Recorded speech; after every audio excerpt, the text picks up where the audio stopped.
नमस्कार बच्चों, आज हम आए हैं अपने नए विषय के साथ। आज मैं आपको पढ़ाऊंगी सर्वनाम।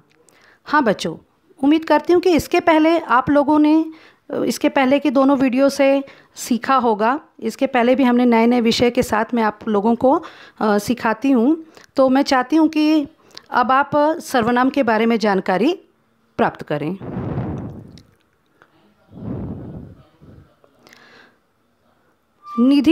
निधि की बहन के साथ खेल रही है। यह वाक्य पढ़ने में कुछ अटपटा सा लग रहा है। अगर इसको इस तरह लिखा जाए, निधि अपनी बहन के साथ खेल रही है, तो वाक्य सुघड़ और सुंदर हो गया। एक ही संज्ञा का यदि वाक्य में बार बार प्रयोग किया जाए तो भाषा रोचक नहीं लगती। इस अरोचकता को दूर करने के लिए दूसरे शब्दों का प्रयोग किया जाता है, जिन्हें सर्वनाम कहते हैं। सर्वनाम जिन शब्दों का प्रयोग संज्ञा के स्थान पर किया जाता है उन्हें सर्वनाम कहते हैं। जैसे वह, मैं, तुम, अपना आदि।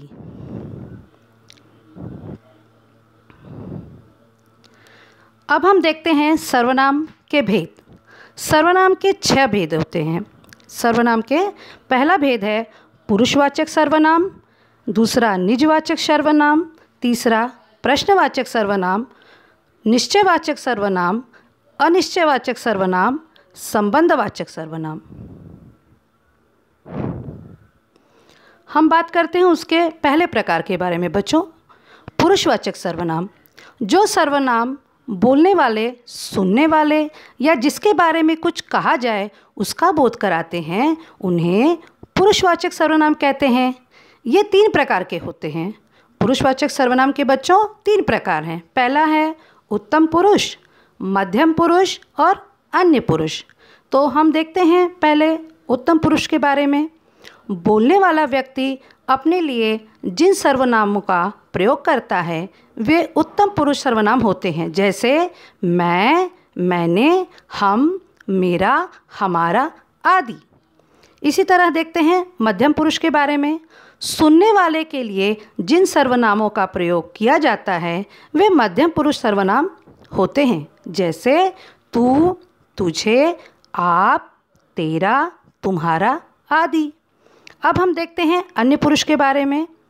बोलने वाला अन्य व्यक्ति के लिए जिन सर्वनामों का प्रयोग करता है वे अन्य पुरुष सर्वनाम होते हैं।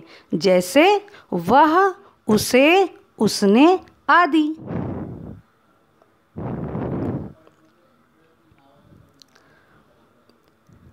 बच्चों, अब हम बात करते हैं सर्वनाम के दूसरे प्रकार की, जो है निजवाचक सर्वनाम। जो सर्वनाम अपने आप के लिए प्रयोग किया जाता है वह निजवाचक सर्वनाम कहलाता है। जैसे स्वयं, स्वतः, अपने, आप, खुद आदि। उदाहरण के लिए मैं एक वाक्य बताती हूँ, मैं अपने सारे काम स्वयं करती हूँ। इसी तरह बच्चों, अब सर्वनाम का तीसरा प्रकार प्रश्नवाचक सर्वनाम जिसे हम कहते हैं। जिन सर्वनामों का प्रयोग प्रश्न पूछने के लिए किया जाता है उसे प्रश्नवाचक सर्वनाम कहते हैं। जैसे क्या, किसे, कौन, किसका, किसने आदि। उदाहरण के लिए तुम्हारे पिताजी का क्या नाम है। अब इसी तरह बच्चों हम चलते हैं इसके चौथे प्रकार की तरफ। चौथे प्रकार है निश्चयवाचक सर्वनाम। जिन सर्वनामों में किसी निश्चित व्यक्ति या वस्तु का बोध होता है उसे निश्चयवाचक सर्वनाम कहते हैं। जैसे यह, वह, इसे, उसे आदि। उदाहरण यह मेरा घर है। इसी तरह बच्चों इसका 5वां प्रकार है अनिश्चयवाचक सर्वनाम। जिन सर्वनामों से किसी निश्चित व्यक्ति या वस्तु का बोध नहीं होता उसे अनिश्चयवाचक सर्वनाम कहते हैं। जैसे कोई, कुछ, किसी आदि। उदाहरण बाजार से कुछ खाने के लिए ले आओ। ठीक है। इसी तरह हम सर्वनाम के 6ठे प्रकार को देखेंगे जिसका नाम है संबंधवाचक सर्वनाम। जो सर्वनाम एक बात का संबंध दूसरी बात से दिखाते हैं उन्हें संबंधवाचक सर्वनाम कहते हैं। जैसे जो, सो, जिसको, जिसे, जिससे, वह आदि। उदाहरण जिसको पैसा चाहिए वह परिश्रम करे।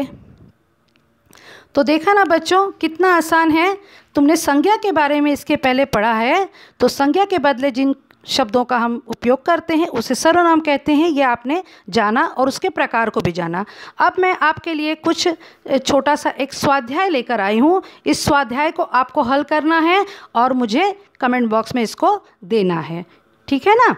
तो अभी आप सर्वनाम के बारे में जानकारी प्राप्त कर चुके हैं और इसका स्वाध्याय हल करके इसका कमेंट बॉक्स में मुझे भेज दीजिएगा।